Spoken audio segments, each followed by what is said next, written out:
right, this morning I had to go get a few things at Walmart. So this is my haul. It's a small one. I have got some blueberry pie filling. I'm going to make some fried pies out of that. That's pie crust there. And I've been wanting some ice cream. So I got some butterpecan ice cream.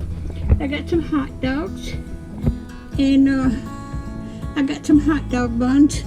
And I have to have this kind of medicine here. It's a generic of Prilosec.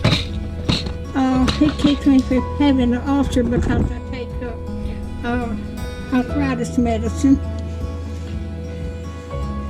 And I needed some mustard and some sweet relish and some ketchup.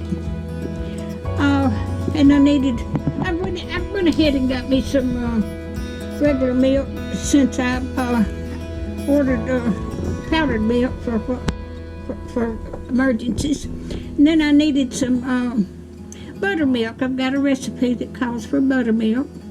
But that's what I've got today.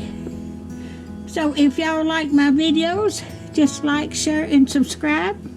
And hit that little bell when you want to be notified when I got another video coming out. Thank you so much.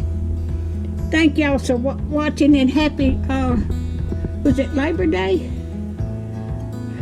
It's a holiday this weekend, so y'all have a good day. Thank y'all so much.